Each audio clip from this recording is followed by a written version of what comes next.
Hola Pedro, Hola Romina, ¿cómo estás? bien, ¿y tú?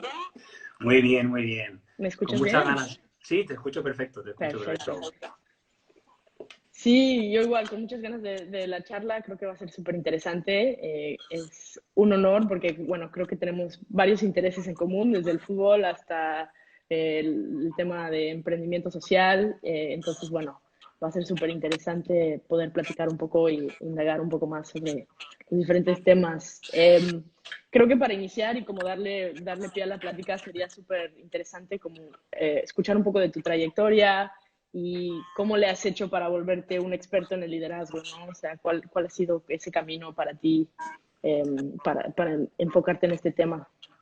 Yo creo que sobre todo que te guste mucho, ¿no? Porque, bueno, Claro, al final para invertir horas hay una parte, digamos, más académica, más de investigación, y ahí pues mm, incluye pues el haber hecho mi doctorado, ¿no? En este campo que para mí mm, es tan apasionante, y porque al final yo no sé en qué trabajará cada uno que nos está viendo, pero seguro trabaja con personas, ¿no? Y una cualidad muy claro, útil y muy interesante del liderazgo es que te permite entender mucho a las personas, ¿no? Y bueno, pues de ahí mi pasión.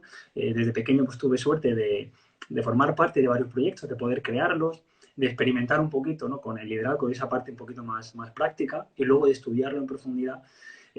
Quizá para no sacar ninguna respuesta clara, porque realmente claro. cuando vas leyendo estudios, al final hay muchos que se contradicen, y quizá también este campo tan complejo es lo que hace que sea tan apasionante, ¿no? Por poner un ejemplo, cualquier ejemplo de liderazgo de hace un siglo hoy sería seguramente, tendría cárcel, ¿verdad? Por las Claro, prácticas, ¿no? Por lo tanto, el liderazgo creo que hay que meterlo mucho en una cápsula del tiempo, ¿no? Si hablamos del siglo XX, del siglo XXI, este año, y quizá eso hace que cualquier cosa que hayas estudiado te obliga a seguir aprendiendo, porque lo que se necesita para ser vamos a llamar un buen líder, aunque hablaremos de eso hoy, seguramente hoy no tiene nada que ver con lo que se necesitaba hace incluso 10 años, ¿no? claro. Y entonces, ¿cuál ha sido como el camino? Ya sé que, por ejemplo, en tus libros has podido como entrevistar a varias personas, como ¿qué ha sido tu método para investigar en todo eso? Ya que es algo que está siempre cambiando, ¿lo has hecho más a través de ir y preguntarle a la gente sus historias o esta parte más de académica, de research o cómo has llevado esa parte? Quizá realmente he sido ambas. Tengo un perfil quizá un tanto atípico porque normalmente tienes perfiles muy profesionales o perfiles muy académicos. Y el mío Ok. realmente tiene un poco de los dos, que de esto también pues, hablo en el libro, ¿no? Y lo que decidí hacer fue responder a preguntas, bueno, muy famosas como ¿un líder nace o se hace? Y la Ujú. manera en la que intenté responder a esa pregunta fue generando, en este caso, investigación, entrevistando, como tú bien has dicho. Para mí era una excusa para viajar por el mundo y entrevistar a esos, de hecho, emprendedores sociales, ¿no? Bueno, Genial. que para mí eran personas de referencia, para entender muy bien, hice todo, digamos, toda la trayectoria desde que nacieron, qué tipo de experiencias tenían de pequeños, si tenían muchos hermanos o pocos, si habían hecho voluntariado, si habían vivido en otro país, si habían generado ellos actividades desde pequeños, ¿no? Y de repente vi que había partes en común, ¿no? Por ejemplo, la generación de proyectos desde pequeños, la Mm, participación en actividades deportivas, que creo que es lo más importante ok. quizá de la conversación de hoy. Qué casualidad, ¿no? Que un rasgo asociado con el liderazgo tiene mucho que ver con esos valores que nos puede traer el deporte, ¿no? Y luego en paralelo, obviamente, para darle rigor científico, pues investigué a nivel académico con tanto la parte cualitativa que te contaba, esas referencias, esas entrevistas, junto con Claro, estudios más grandes, ¿no? Pues llegué a tener ya. casi 500 personas que estudié para analizar sobre todo qué les hacía pasar de querer hacer algo a hacerlo. A mí me interesaba mucho ese empujoncito hacia la acción, ¿no? Y de repente, bueno, descubrí Claro, cosas curiosas, ¿no? Como por ejemplo que hacer 2 días a la semana deporte aumenta tu confianza en tu proyecto de empresa, ¿no? Fíjate, 2 días a la semana, ¿no? Que aquellos sí. que han competido a nivel profesional, además, tienen todavía más probabilidad percibida, es autopercepción percibida, de crear un proyecto de éxito, ¿no? Entonces, bueno, creo que el deporte, el mundo de la empresa, del emprendimiento, están muy vinculados, y lo que intenté fue pues ahondar un poquito más ahí. La verdad que es un campo apasionante. No sé si os apetecerá leeros 400 páginas de la tesis doctoral, pero bueno, el libro que ya hablaremos también es una versión más divulgativa, más Resumida, ligera claro. y entretenida de lo mismo. Qué interesante, ¿no? Definitivamente, y creo que, bueno, ya hablaremos más de de esta parte de lo que nosotros hacemos y cómo, pues, justo es esta conversación de utilizar el deporte como una herramienta de empoderamiento a través de desarrollar habilidades de liderazgo, de diferentes, pues, inteligencias emocionales y demás que pueden como apoyar a que alguien tenga más éxito en lo que sea que en cualquier camino que embarque, ¿no? Pero bueno, como dices, ¿no? Tal vez teniéndote aquí, teniendo la suerte de tener esta charla, tal vez nos puedes hablar un poco de los conceptos que manejas en el libro. Sé que por ahí hablas de 8 rasgos de personalidad, ¿no? Sería increíble como escuchar un pequeño resumen o una intro Sí. a lo que tocas ahí. Fíjate que una de las cosas que a mí siempre me ha sorprendido mucho es cuando alguien dice, yo soy así, ¿no? Y yo soy así significa, oye, no me pidas que cambie, ¿no? Y yo intento romper con eso. El libro es para aquellos que dicen, yo soy así, y que digo, oye, pues yo puedo ser así y todavía puedo ser diferente, ¿no?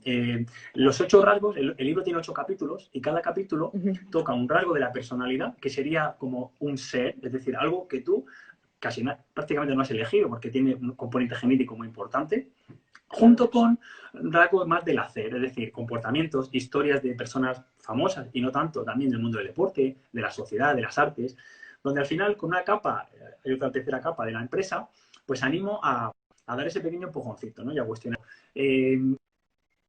¿Cómo soy yo cuando pienso en el riesgo, ¿no? ¿Me gusta el riesgo? ¿No me gusta? ¿Soy un mejor líder si me gusta más el riesgo? Para nada.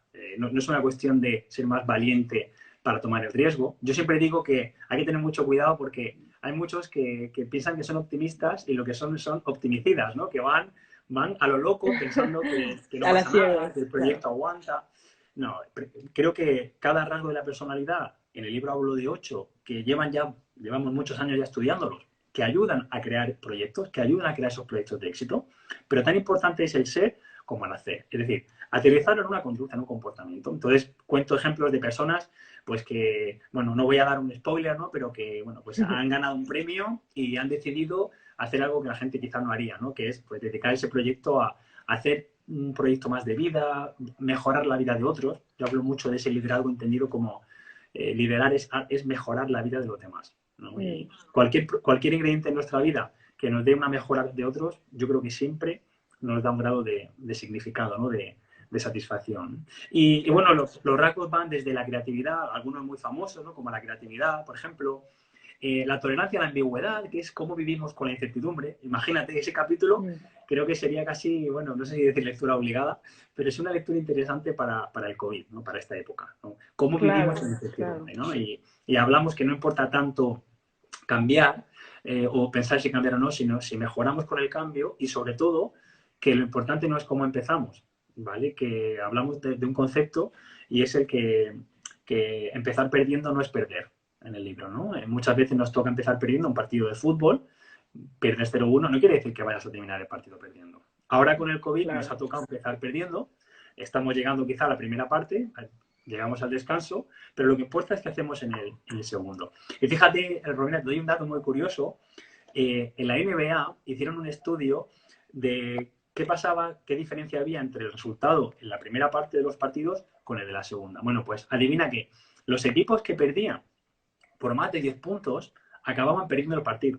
Pero los equipos que terminaban la primera parte, es decir, los 2 primeros cuartos, perdiendo por 5 o menos, tenían más probabilidad de ganar el partido. Claro, Y hay el claro. componente de superación, de que el otro equipo se relaja porque va al descanso ganando. Y Sí, bueno, pues toda en la el parte libro es mental, ¿no? la parte mental es fundamental, ¿no? Es un poco aterrizar a comportamientos y sobre todo ayudarnos a mejorar, ¿no? Que para mí es casi mi obsesión, ¿no? Tener ese punto de mejorar.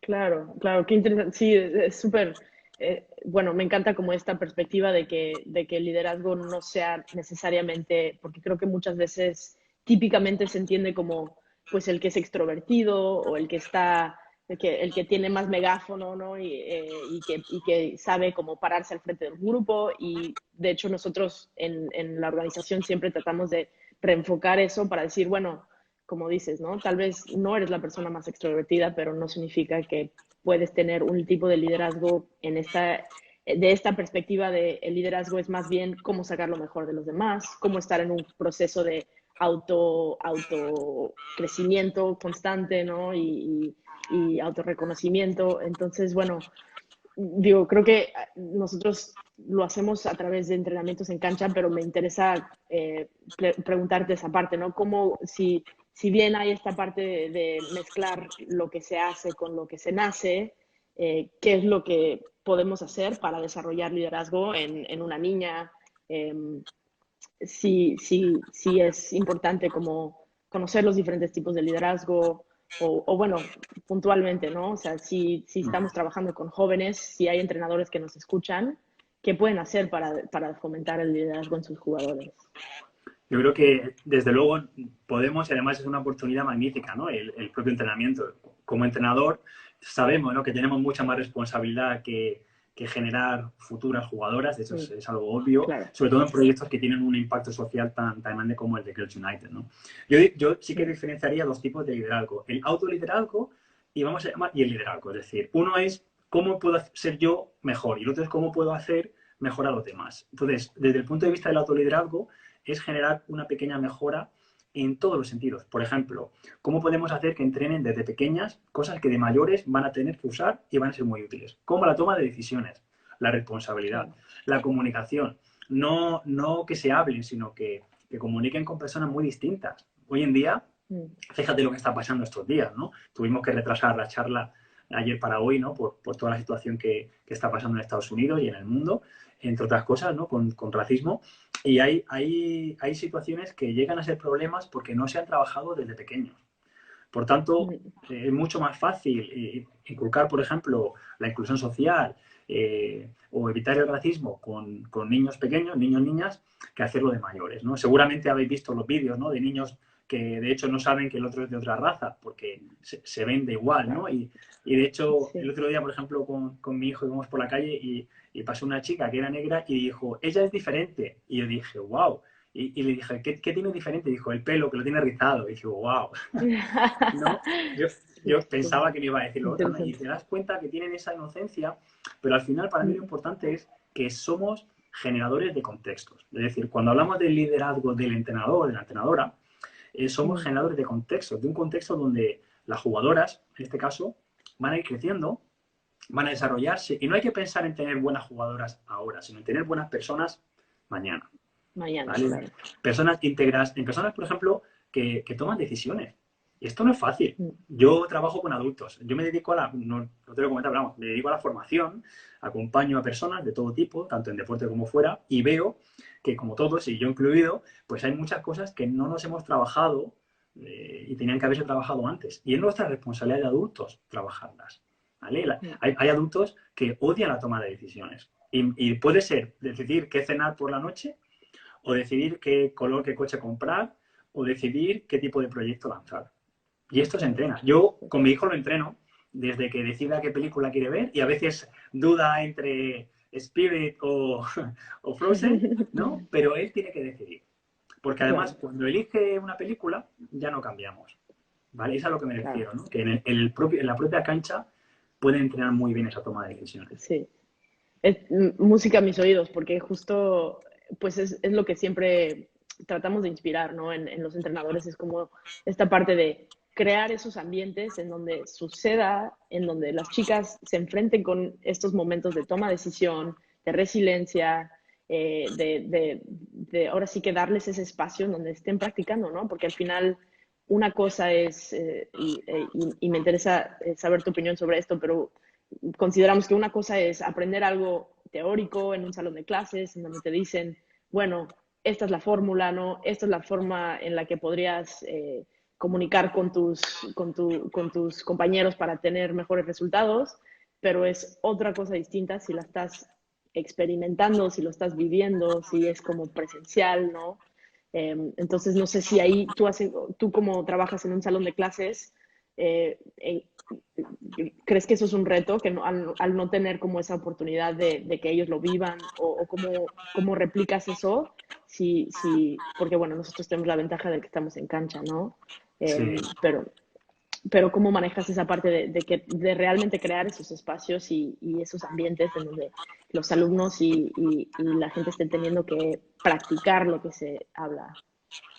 Fíjate, nosotros, mi empresa que nos dedicamos a la formación, lo estamos viendo. todo lo que hacemos tiene un componente vivencial fundamental, ¿no? Cuando uno hace intervención en un grupo, muchas veces necesitas el contacto, ¿no? Ese roce para poder trabajar ciertas cosas que no se pueden trabajar fuera de ese espacio, vamos a decir, más lúdico o de juego o de vivencia. Y ahora, con esta situación, también uno tiene que reinventarse para poder seguir dando ese valor añadido que tiene el contexto. Para mí, de hecho, el contexto es algo muy curioso porque la actividad al aire libre, es decir, una actividad formativa en deporte o una reunión con empleados, tiene un impacto mucho mayor que la misma actividad. Imaginemos una charla, imaginemos una reunión en un ambiente cerrado. El hecho de hacerlo al aire libre, estamos hablando que cognitivamente, te puede dar un desarrollo hasta el 50% mayor. Es una barbaridad. Es decir, puedes lograr cosas de la gente solo por cambiar el contexto. Es decir, no es lo mismo, por ejemplo, una conversación importante que una conversación importante paseando por el bosque, ¿verdad? La conversación es la misma, pero el contexto está cambiándolo. Y la cancha te da eso. La cancha te da el que, por ejemplo, cuando una niña tiene timidez, ya no es la niña y tú, sino que es la niña en la cancha. Entonces es un espacio seguro, donde se comparte, donde se da feedback sobre la mejora y sobre todo donde realmente ellos y ellas sacan lo mejor de ellos. Para mí el contexto, desde luego, es fundamental. Y eso que te da la cancha no te lo da otro espacio, desde luego. Qué bien, súper interesante. Creo que, bueno, ahí también por ese lado de los contextos se me hacía interesante como ponerte como este reto que nos enfrentamos nosotros, que a veces las chicas con las que trabajamos viven en un contexto en donde tal vez nunca han logrado percibir lo que es el éxito o incluso más allá del éxito, su rango de posibilidades es algo que es muy limitado y muchas veces ser tomadas en cuenta no es algo que sucede en su vida, ¿no? No están nunca consideradas, nunca se les pregunta su opinión bueno, en fin, tienen como esta realidad en donde hablarles de liderazgo o hablarles de soñar es algo completamente ajeno. Entonces, ¿qué dirías a entrenadores que trabajan en este contexto para poder inspirarles y como cambiarles, porque es un giro 180, ¿no? Y cómo les ayudamos a ver eso y tener como esa perspectiva que es completamente ajena a lo que conocen. Fíjate, yo creo que quizá en vuestro trabajo y en el trabajo con actividades formativas de base, sobre todo en un contexto como el vuestro, es fundamental lo que llamamos el empoderamiento, ¿no? Esa generación de esas habilidades. Ahora, hay que entender muy bien los ritmos que tienen las niñas, ¿no? Claro. Por ejemplo, imagínate, tú estás trabajando en una empresa y no podías dar tu opinión en una reunión y vas a otra empresa y el primer día te dice, bueno, Romina, ¿tú qué opinas? ¿Qué vas a hacer? ¿Vas a mirar a la gente y vas a decir, no va? Claro. La niña hace lo mismo. La niña primero ve qué está pasando porque entiende después, con tiempo, para mí hay dos cosas, ¿no? Es entrenamiento sistemático y tiempo. El rol del entrenador tiene que saber muy bien, porque nosotros al final estamos en la estrategia, ¿no? El entrenador sabe a dónde va a ir, pero sabe que esto va a llevar un camino. Y entender muy bien que se bajen a ese cambio, pero no siempre al ritmo que uno quiere, sobre todo que va a haber niñas que en el día 2 van a tener ya a lo mejor esa actitud mucho más proactiva, pero va a haber otras que quizás por timidez, por lo que hemos dicho, por personalidad, van a tardar mucho más. Lo bueno es que al final se genera una presión social del grupo positiva y las niñas se acaban abriendo. Yo recuerdo un proyecto también deportivo que realicé en Nicaragua y el primer día habíamos trabajado toda la metodología durante un año, habíamos creado con una fundación local todo el proyecto y el primer día dando una charla no contestaba nadie. Y yo pensaba que estaban entusiasmados, ¿no? Terminamos y me dicen, no, si esto está genial. Digo, ¿por qué no habéis hablado? No, porque pensábamos que no se podía, ¿no? Claro. Les daba tal miedo. Bueno, tuvimos que cambiar mucho la manera. Y hay temas físicos, ¿no? Desde cómo tienes la conversación con una niña, ¿no? ¿La tienes a tu altura de pie o te agachas si la niña es pequeña? Si le das voz, porque una niña que ha estado siempre entrenada para ser obediente no va a ser responsable al día siguiente. Pero si lo que queremos son niñas obedientes, eso ya lo tenemos. No, queremos niñas responsables. Por tanto, sobre todo no tanto de pequeñas, sino cuando vayan creciendo, ¿no? Y esto requiere de tiempo y requiere de entrenamiento. Pero creo que es la clave, ¿no? Que el propio contexto ayuda mucho. Y sobre todo que no se penaliza cuando hablan, que se les escucha. Una niña que es escuchada es una niña que se lo pasa bien, que valora donde está, que se siente respetada, que esto es fundamental. Que un niño no es no es una cosa que cuando tiene 18 años tiene opinión. Un niño tiene opinión. Mi Desde hijo que, tiene 3 años, el mayor, y tiene opinión. El de 8 claro. meses todavía no, pero el de 3 sí. Cuando ¿Sabes? empiecen a poder Y hablar, ¿no? Ya. claro, y una niña que tiene 9, 12 o 15 tiene opinión. Y tiene una opinión que es tan válida como la tuya. Seguramente se va a equivocar más, pero creo que tenemos que huir de ese rol nuestro de entrenador, ¿no? Como el que ya sabe, y bajar un poquito nuestra mirada Claro. hacia. Y en ese momento yo creo que es donde se produce la magia. Sí, por supuesto, qué bonito. Definitivamente creo que pues hablas un poco de esta parte de remover miedos, ¿no? Muchas veces esa falta de voz es por miedo, ¿no? Por miedo a N mil cosas, ¿no? A qué dirán, ¿no? A equivocarse. Y si removamos esa sensación de miedo, pues entonces no hay por qué no poder explorar cosas y hablar y tener esas opiniones, ¿no? Creo que es súper bonito eso. Y bueno, bueno, hablando de este como esta parte del liderazgo, como igualar, ¿no? Llegar al nivel de la niña, no sentir que los entrenadores estamos acá y los jugadores en otro plano de conocimiento o de que sus opiniones valen más o menos, se me hace como interesante hablar un poco de cómo manejas los egos, ¿no? Que tal vez en el fútbol se da mucho, que hay muchos egos, que hay mucho eh, creo que tal vez el liderazgo falla cuando deja de ser esa parte inclusiva, ¿no? Y es en parte, y se vuelve ser jefe en vez de ser líder, ¿no? Y mandar. Entonces, no sé, ahí si nos puedes platicar un poco de esta parte, ¿no? De cómo asegurarse que estamos siendo líderes inclusivos y dejando los egos a un lado. Creo que una buena manera es ver qué se estaba haciendo antes de que tú llegaste, ¿no? Cuando uno llega a un sitio tiene ganas de cambiar las cosas y de hecho normalmente te han contratado o te han pedido que vayas porque quieren que cambie las cosas, ¿no? Pero a Mm, veces tenemos la necesidad de cambiar por cambiar, ¿no? mm, Porque tiene que verse mi huella y ahí es donde ya sale el ego. Hay un punto que es el afán, la motivación de querer mejorar, pero luego hay otro punto que tiene más que ver con yo quiero que se note que es mío, ¿no? Quiero que... ¿Y qué pasa? Que a veces tocamos cosas que ya iban muy bien. No me refiero claro, a que no haya... Hay cosas que funcionan y que, de hecho, yo además, en el libro hablamos mucho de eso, ¿no? De cambiar cosas que ya están funcionando, ¿no? Que ese es el punto porque tienes la confianza para probar. ¿Qué pasa? Que para mí, por ejemplo, recoger el legado de la gente, ¿qué han hecho los entrenadores anteriores? Valorarlo, ponerlo en valor también lo que se ha mm, hecho y, por supuesto, mejorarlo, ¿no? Esa es una cualidad para mí muy importante del liderazgo. Y aquí hablamos obviamente, de la humildad, de saber también echarte a un lado. Por ejemplo, si llevas mucho tiempo de entrenador y a lo mejor entrenadores jóvenes, pues una buena dosis de liderazgo sería ser generosos con ellos hasta que te duela y entrenarles para que sean mejores que tú. No que sean claro. iguales, sino mejores, ¿no? Decía, fíjate, Fernando Hierro, que fue capitán del Real Madrid, defensa, que había un chico joven que apuntaba maneras, que jugaba en el Real Madrid, en este caso en el C, que era un equipo ni siquiera era el segundo equipo, era el tercero, Ujú, se llamaba Raúl, y le preguntaban, ¿no? Este chico, y Raúl empezaba a entrenar con el primer equipo, ¿no? Y de hecho hizo un salto y, bueno, pues tenía un talento que ya Valdano lo descubrió, y de repente dijo Fernando Hierro, Raúl es un Ferrari y nos va a pasar a todos por la derecha y a mí me va a pasar, ¿no? Eso son para mí una demostración de claro. liderazgo. Saber, tú eres el capitán, pero tú sabes perfectamente que hay gente que tiene mucho más potencial y desarrollar el potencial de otros, ¿no? Para mí es el concepto y creo que el entrenador tiene un rol fabuloso y es que nosotros estamos completamente gestionando el trabajo con personas que van a lograr hacer muchas cosas grandes gracias a esa Claro, pequeña huella que le damos, ¿no? claro, claro, por supuesto, es súper bonito, ¿no? Como esta parte, se vuelve una responsabilidad, ¿no? De ayudar a los demás a llegar a su potencial, que creo que abre como una conversación interesante acerca del tema de género y liderazgo, ¿no? Y como enfocándonos un poco en esta parte de si creemos qué rol ha tenido el liderazgo y los líderes, más que el concepto como tal, en que ahorita estemos en un mundo donde tal vez haya una desigualdad de género.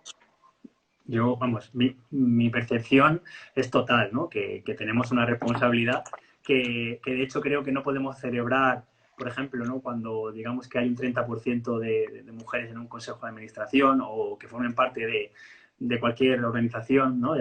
Vamos a decir, de la Junta, porque realmente quiere decir que todavía hay un 20% que no lo son y que ni siquiera se llega al 50%, ¿no? Entonces, es cierto que se va evolucionando, pero creo que la responsabilidad tenemos mucho más nosotros, los hombres, que vosotras, ¿no? Porque al final vosotras lo intentáis, hacéis todo lo posible, pero nosotros a veces no dejamos hueco. ¿Por qué? Porque se está cómodo.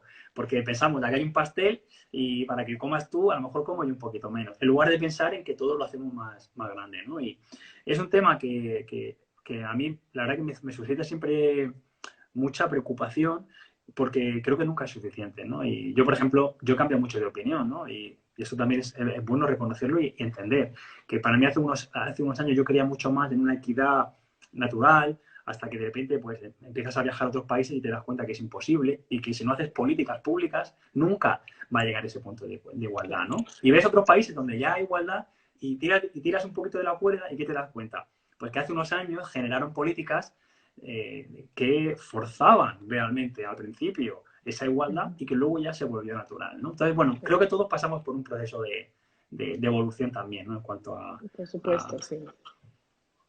Y bueno, y creo que eso, ahí es en donde entra la responsabilidad del líder, ¿no? En cómo inspiras a que todo tu equipo, a que toda la gente a tu alrededor vea que esa diversidad y esa igualdad es ventaja para todos, ¿no? Y no solo que si los hombres tenemos este poder, pues hay que quedárnoslos para nosotros, porque sino que si abrimos esas puertas, a todos nos va a ir mejor, ¿no? Si tenemos, en vez de solo explotar el 50% del talento en el mundo porque son hombres, explotamos el 100% del talento en el mundo, pues bueno, habrá más para todos, ¿no? ¿Tú crees que las mujeres se enfrentan como un reto, ya al llegar a una posición de líder, crees que se enfrentan algunos retos que tal vez son específicos por ser mujeres? No sé, hablamos mucho de cómo hay estereotipos, ¿no? Nosotros con la metodología tratamos de inspirar a las chicas a cambiar un poco el chip de pensar que si una mujer es líder es mandona o es no sé, pues emocional, ¿no? Todos estos estereotipos que se tienen en las mujeres líderes, ¿cómo podemos como manejar esa conversación tanto con hombres como con mujeres? Porque al final, como dices, tiene que ser de ambas partes, ¿no? Para que realmente se lleve a cabo un cambio. Sí, al final yo creo que estamos todos en la conversación, ¿no? Hasta hace poco era una conversación en que no estábamos todos. De hecho, era bastante común, ¿no? Preguntarle a una mujer en un puesto vamos a decir, de liderazgo, un puesto de responsabilidad, ¿no? ¿Cómo hacía para conciliar? Pero a mí no me ha preguntado prácticamente cómo hago yo para conciliar, ¿no? Ahora ya sí se va hablando de eso, ¿no? Y a un hombre no se le pregunta. Y fíjate, qué cosa más curiosa, que el COVID ha permitido que mostremos mucho más nuestra intimidad, nuestra casa, nuestro hogar. Y yo he pasado de estar en conversaciones muy formales, profesionales, con hombres, a estar en esas mismas conversaciones donde decían que estaban haciendo los deberes con su hija, que iban a darle un paseo ahora al hijo, que venían de fregar la cocina, de fregar el suelo.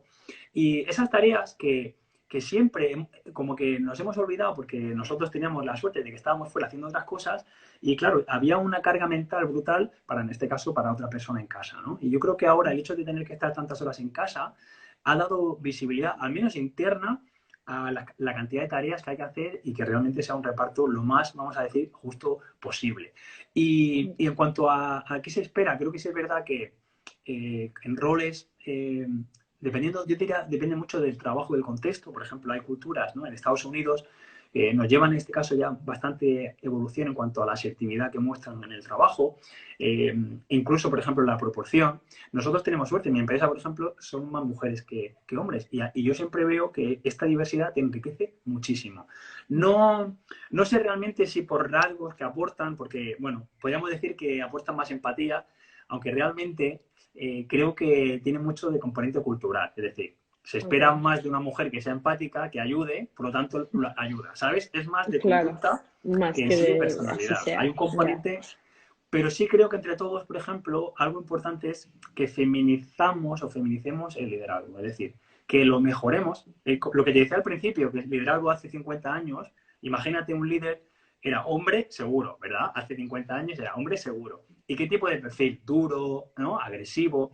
Y ahora Claro. miras perfiles de liderazgo actuales y también los encuentras de ese estilo, pero ves otro perfil diferente. Ves, Mm. por ejemplo, perfiles de políticos con un liderazgo mucho menos fuerte en cuanto a la, vamos a llamar el mal carácter, ¿no? Porque el carácter no tiene por qué ser malo. Eh, Mucho más generosos, que miran mucho más al lado. Y yo creo que esas Mm. cualidades son fundamentales, ¿no?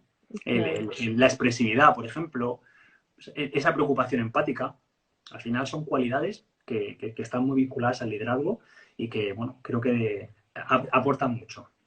Sí, eso es súper interesante porque sí, yo creo que sí nos encontramos como pues, en diferentes contextos sociales, esta idea de que, pues como dices, ¿no? Que el liderazgo como tal vez está masculinizado, está, el concepto está, como dices, vinculado a diferentes rasgos que tal vez son más masculinos y por lo mismo muchas mujeres que llegan a un cierto puesto de responsabilidad han tenido que asumir esos rasgos, ¿no?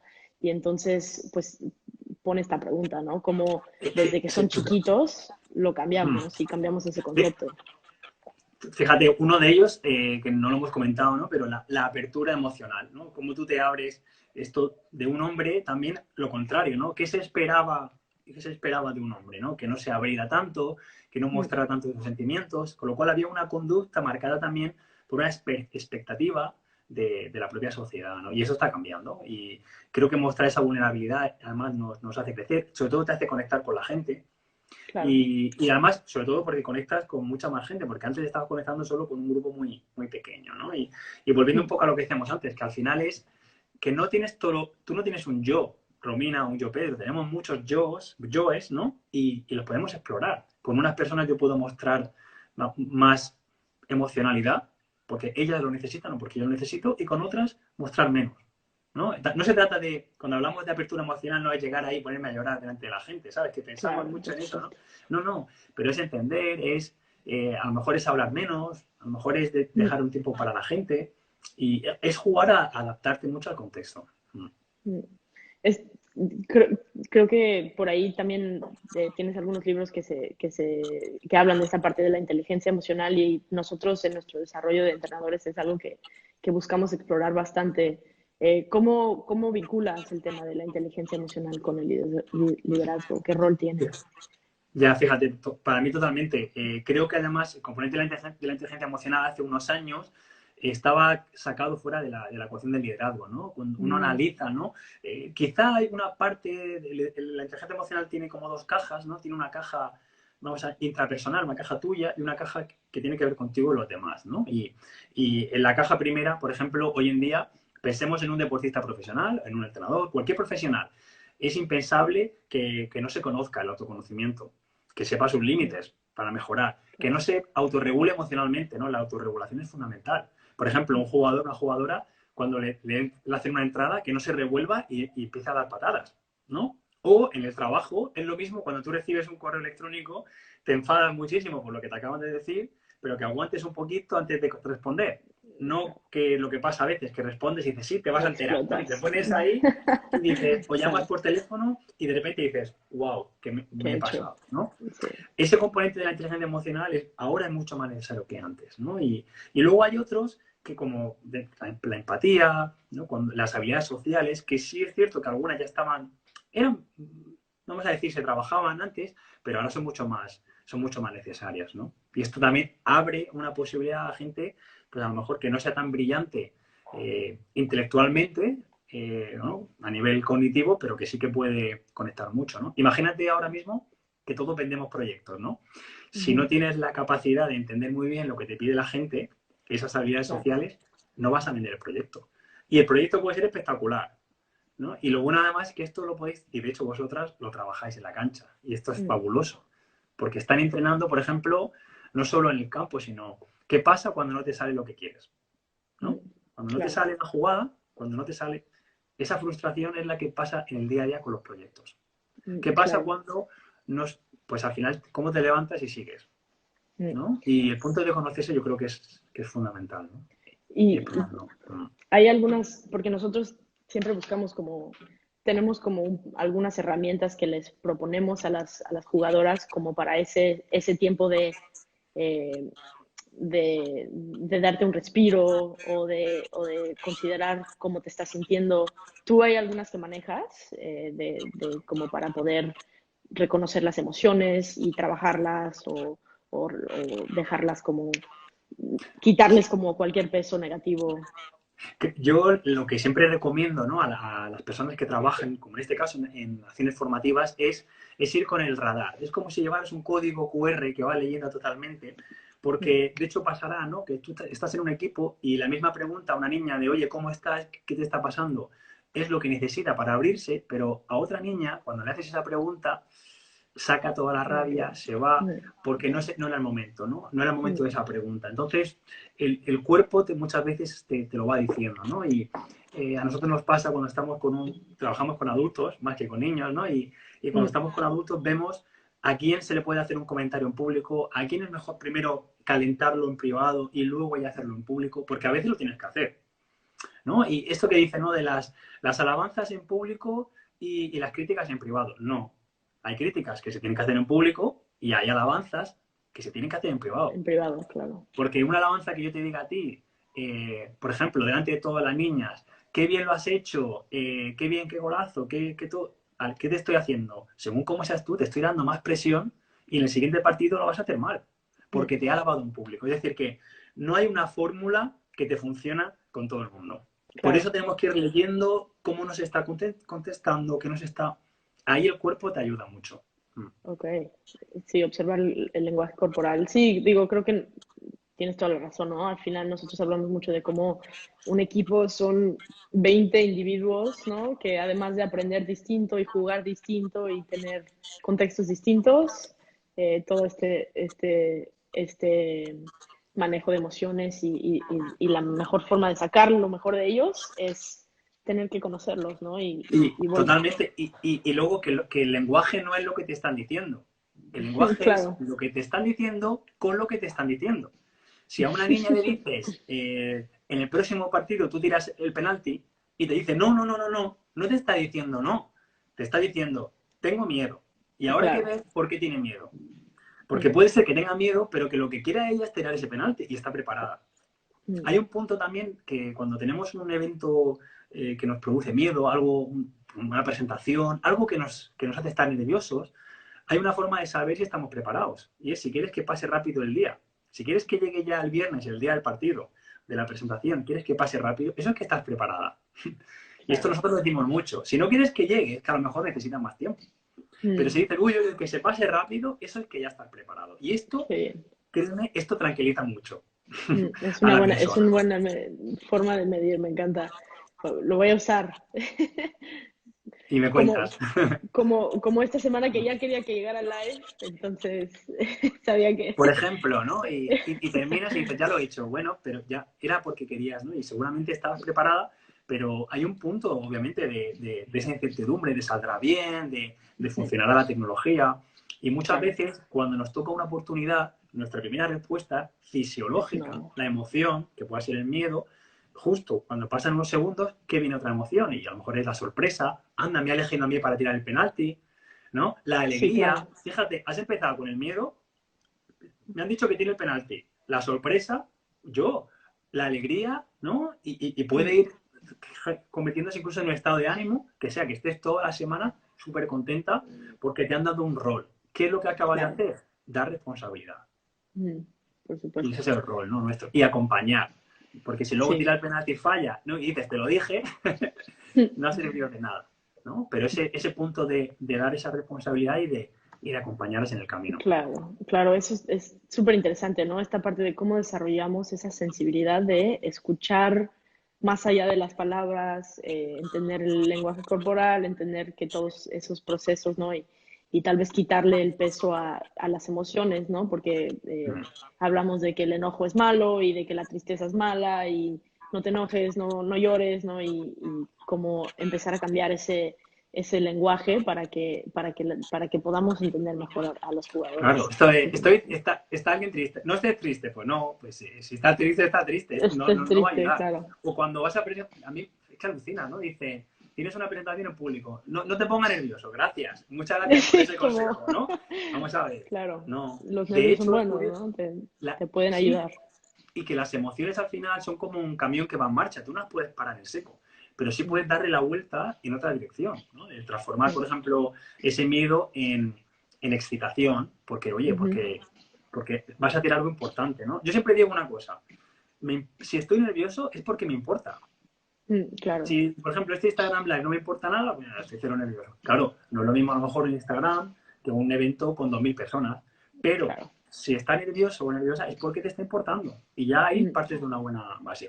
Por cierto, veo que están preguntando y es que nos hemos dejado por ahí, mira, si claro, claro, quieres, hay que mira, hay una buscar de alguien Mave más que aquí que pregunta. pregunta, por ir, Adelante. que seguramente queréis también obviamente, ya que tenéis la voz, que os podamos escuchar, ¿no? Y Sí, por compartir. favor. Y pregunta, dice Maves, ¿crees que los clubes profesionales realmente trabajan esto en etapas formativas? ¿Tú crees que forman jóvenes líderes capaces de llegar a ser jugadores con conciencia social? Buena, la pregunta del millón, ¿no, Mave? Yo creo que lo intentan, creo que en cada club es como en cada casa, hay personas que tienen esa conciencia social profundamente arraigada y que no hay una sola actividad tanto si hablamos de un proyecto social, por ejemplo, en este caso de Girls United, como fomentando un talento deportivo, inculcan esos valores en cada comportamiento. También existen los que no. Eso sí, creo que hay que diferenciar muy bien cuando formamos a gente para ser deportistas profesionales de élite a cuando formamos en valores. No es lo mismo. ¿Por qué? Pero tú Porque crees, sí, perdón, el adelante. foco, el esfuerzo, no te permite dedicar el mismo tiempo a trabajar, por ejemplo, a nivel metodológico, ciertos ejercicios, ¿no? Y de hecho tenemos gente que nos está viendo que sabe muchísimo de esto. Sí, eso es interesante porque, digo, para mí yo siempre, digo, sueño con que nuestras chicas, algunas lleguen a profesional, porque tienen el talento, porque tienen todo para hacerlo, ¿no? Y, y esta conversación de si la metodología puede ser, puede apoyar a que ambas cosas sucedan, que si, de hecho, como decías, ¿no? Es fundamental que un jugador tenga inteligencia emocional si va a competir al máximo nivel para que a la hora del penal todos los gritos no le lleguen a afectar y a sacar de su juego, ¿no?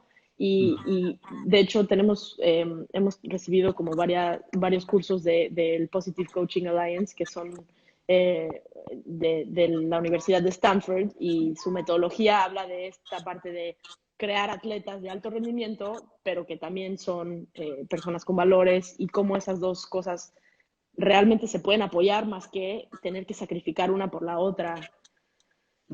Totalmente. Hace unos años, al final los clubes, ¿no? Si uno analiza el peso que el componente mental ha tenido, es mucho mayor ahora, ¿no? Ahora Claro. no se concibe un club que no tenga psicólogos, psiquiatras. De hecho, hay clubes que tienen psiquiatras que forman parte de la metodología. Mm. De hecho, pasa en fútbol, pasa en ciclismo y con mucho éxito además. El equipo Sky, por ejemplo, es uno de ellos, ¿no? Que tiene un Mm. psiquiatra muy famoso que ha generado una metodología en Inglaterra muy, muy interesante, ¿no? Desde el punto de vista de la toma de decisiones, de la gestión de Mm. la presión. Pero luego hay otro componente y es que da igual si vas a ser profesional o no, vas a seguir siendo persona el resto de tu vida, vas a Por tener una supuesto. segunda vida más Sí. allá y creo que ese punto es la base, sobre todo gestionar el cambio. A mí me ha tocado trabajar mucho con deportistas ya en fase de retirada y ya retirados del deporte, han comenzado su segunda vida. Y wow, Claro. vaya, es un cambio que, Brutal. pero por mucho que se explique es porque realmente tu vida por completo cambia y necesita un acompañamiento, ¿no? Y creo que Mm. por suerte hay muchas más herramientas ahora que se están usando y que es una oportunidad muy buena también para profesionales, ¿no? Pero, ¿tú crees que entonces, porque digo yo, para mí es claro que si los clubes trabajaran esta parte de valores de manera como completamente integrada a sus entrenamientos, pues bueno, tal vez tendríamos más jugadores profesionales que admiramos no solo por cómo juegan, ¿no? Sino también por las personas que son, que tal vez no sucede tanto hoy en día. ¿Tú crees que bajaría el nivel del fútbol si lo lleváramos Yo así? creo que hay que hacerlo de manera, vamos a llamarlo, yo lo haría de manera sexy, y lo explico. Claro. Tú a un niño, por ejemplo, imagínate un adulto que digas, es un referente, ¿no? Una persona íntegra, me gustan sus valores, que por cierto, te gustan sus valores porque tú tienes los mismos, no porque sea una buena persona, porque habrá otra persona que tenga otros valores, ¿vale? Pero Ya, cuando claro. tú lo analizas, a esta persona de pequeño no le han dicho, hoy vais a trabajar el compromiso, mañana vas a trabajar... No, que lo han hecho por lluvia fina, cada día, en los comentarios. Por tanto, el rol para mí de los entrenadores, cuando hablamos de cantera, ¿no? de equipos profesionales, está mucho más en ser nosotros un referente. Claro, Y voy claro. aquí también a la respuesta, a la pregunta de Eric, ¿no? Que preguntaba, como Sí, hombre, ¿cómo se puede ayudar a los demás hombres a que esa equidad de género nos combina a todos? Yo creo que con el ejemplo, ¿no? Pero con el ejemplo atractivo, es decir, por ejemplo, tener un equipo formado por hombres y mujeres que es exitoso, eso llama, el éxito llama al éxito, ¿no? Tener un entrenador a la que la gente admira y que además fomenta los valores, pero lo hace de manera muy natural, sin dedicar un espacio, es en el día a ya, día, es en las conversaciones, porque al final lo que los niños ven no es lo que tú les estás contando, no es la charla de valores de media hora antes del campo.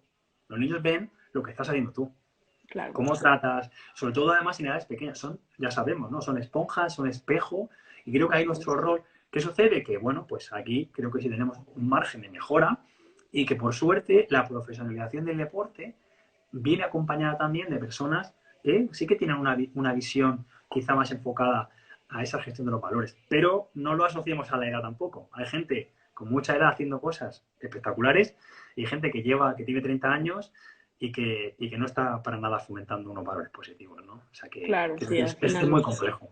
Mm. sí, es complejo, es complejo. Tenemos otra pregunta aquí, independientemente de la edad, ¿ustedes creen que se debe hablar siempre del liderazgo?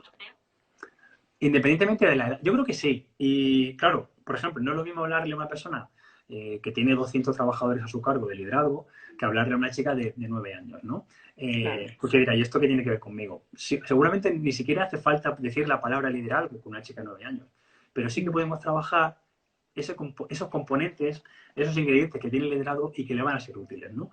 Por ejemplo, a tolerar esa frustración, como decíamos antes, cuando no le salgan las cosas, que asertividad, que ella sea capaz de expresar lo que piensa sin miedo al error, a represalias, la propia creatividad, es decir, generar personas que tienen pensamiento crítico, que piensan y que generan. Todo esto son pequeños ingredientes dentro del liderazgo que no hace falta llamarlo como tal, ¿no?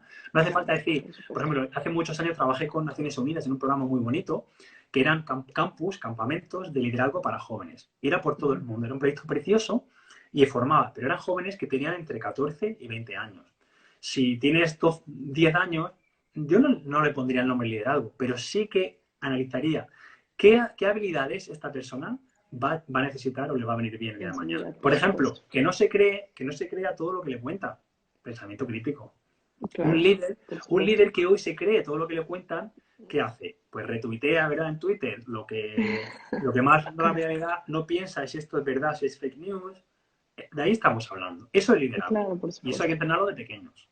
Sí, sí, digo, para nosotros definitivamente lo vemos de esa manera, ¿no? Que al final el liderazgo es una mezcla de todas estas otras habilidades, de todas estas sensibilidades y desde la parte empática y tolerante hasta el autoconocimiento y el manejo de tus emociones y por qué no trabajarlo desde chicos, ¿no? Es, como dices, son esponjas y entre más les pongamos esa confianza de decir, pues tú también puedes hablar de estos temas, tú también puedes manejar estos diferentes eh, campos, entonces también se va a poder dar de mayor, ¿no? Se va a generar Totalmente. ese Yo, cambio. mira, te pongo un ejemplo, ¿no? El liderazgo, como cualquier rasgo, por ejemplo, el autoconocimiento, es como los idiomas, ¿no? Si tú los aprendes de pequeño, ¿verdad que puedes tener un Claro. mejor acento? ¿Verdad que no te cuesta tanto? La gente mayor, ¿no? Que mi vecino, por ejemplo, dice, yo estoy aprendiendo y me cuesta muchísimo. ¿Por qué? Porque ya tiene una Ya, edad sí, que claro. no es lo mismo que cuando tenía 20 años, ¿no? Todo lo que entrenamos de pequeños, al final, igual que el inglés o cualquier otro idioma, suena mejor pues el liderazgo, las habilidades son más naturales. Pero esto no quita que no las podamos seguir trabajando de mayores.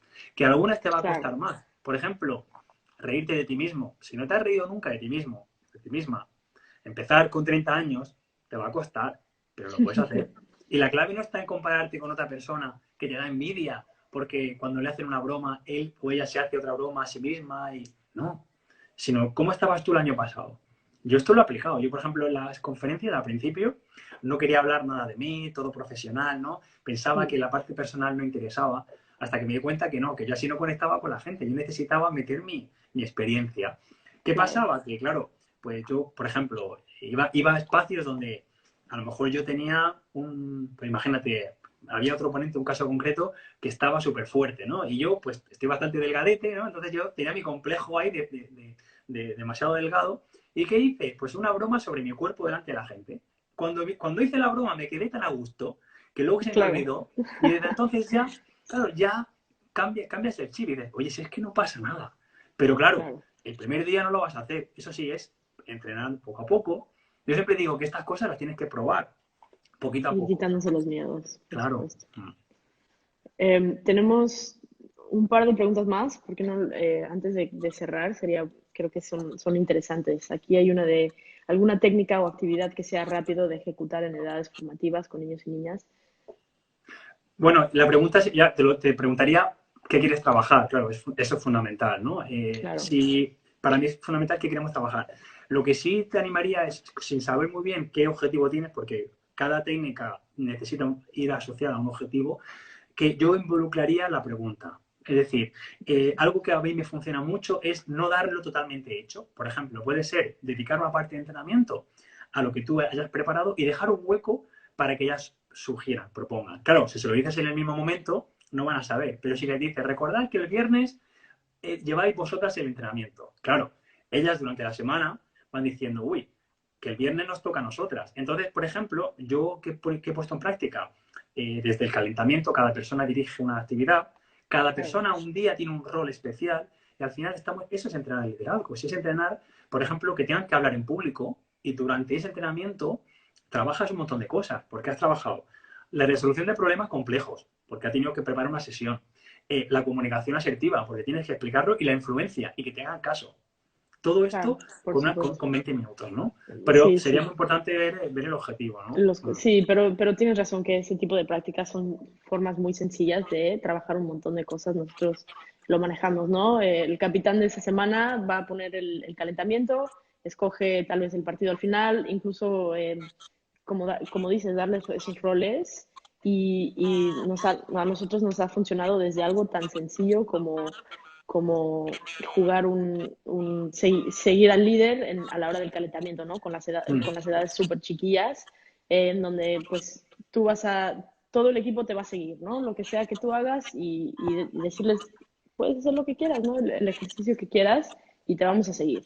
Y de entrada ya voltean a ver y ven que sus compañeras están haciendo la que ella está haciendo y le inspira, ¿no? Le dice, bueno, está bien, tengo este poder, tengo este rol, esta responsabilidad y no pasa nada, ¿no? O sea, para mí, el trabajo que vosotras hacéis, ¿no? En Girls United, el trabajo de confianza, ¿no? De que las niñas ganen confianza, es que con eso a mí me vale ya. Es decir, no hace falta tener 10 objetivos. Puede tener un objetivo solo y machacarlo como objetivo, vamos a llamar objetivo principal, ¿no? Y una niña que lleva 5 años en un equipo de fútbol y que luego a lo mejor puede tener una beca para estudiar en Estados Unidos y jugar a fútbol y tener una carrera exitosa, y etcétera, etcétera, etcétera. Pero una niña que salga de allí con confianza es que se come el mundo. Es ese Claro, punto de creer que puede, de la sí, por ambición, de supuesto, por pensar. Y supuesto. la ambición no es irte al extranjero. Puedes quedarte perfectamente en tu población, pero convertirte en un agente de cambio, convertirte en Sí, por entrenadora, supuesto. ¿no? Yo creo que ese punto es importante, ¿no? Es fundamental. Y de hecho va a la pregunta, la última pregunta, ¿no? De en qué centrarse. No sé, tú qué dirías, para mí es eso, ¿no? La autoestima, ¿no? El creer que puede uno, la confianza en sí mismo, creo que al final toca todos los puntos. Sí, si tuviera que elegir, ¿no? Como pregunta, si tuviera que elegir una cosa, ¿no? Que trabajar, o sea, yo buscaría algo que tocara a todo el mundo. Y hay una cosa para mí fundamental y es que la gente aprenda. Es decir, si yo pienso una cosa y la gente aprende, la gente va a estar contenta y la gente va a pensar, a mí me va a valorar como entrenador o como formador, como jefe, como queramos llamar, porque todo el mundo se siente bien cuando aprende. Esto nos pasa, por ejemplo, en un entrenamiento. Si siempre haces el mismo entrenamiento, la niña gana confianza. Un niño pequeño quiere ver la misma película todos los días, pero llega un momento en el que ya no le vale. Una niña en un entrenamiento Claro, puede ver el mismo entrenamiento varias veces, pero cuando tú incorporas el factor sorpresa y la niña aprende algo nuevo, ese aprendizaje Está permea. feliz. La niña no dice, Mm, hoy estamos aprendiendo, no, dice, pues esto es, ese factor sorpresa distinto, ¿no? ¿Qué les está dando? Una caja de herramientas, ¿no? Entonces yo, a un grupo de personas, yo pensaría, ¿cómo darles una caja de herramientas y que aprendan sin darse cuenta? Y luego ya que sí. valoren otras cosas, ¿no? Pero el aprendizaje es algo que todo el mundo va a tener en una casilla del plus, ¿no? Claro, qué bien, qué bonito pues cerrar con eso. Ha sido, digo, creo que podríamos seguir durante mucho tiempo. Además, no hemos tocado varios temas que creo que nos interesan en común y podríamos seguir hablando pero me da mucho gusto que hemos como hablado de cosas como bastante puntuales para los entrenadores, para la gente que está formando líderes y también hablando un poco de la importancia de este tema y de que sea inclusivo y de utilizarlo como parte del camino hacia un mundo con más equidad. Entonces te agradezco mucho, Pedro, por tu tiempo, ha sido un placer. El placer ha Y sido mío, de verdad. sí, muchas gracias.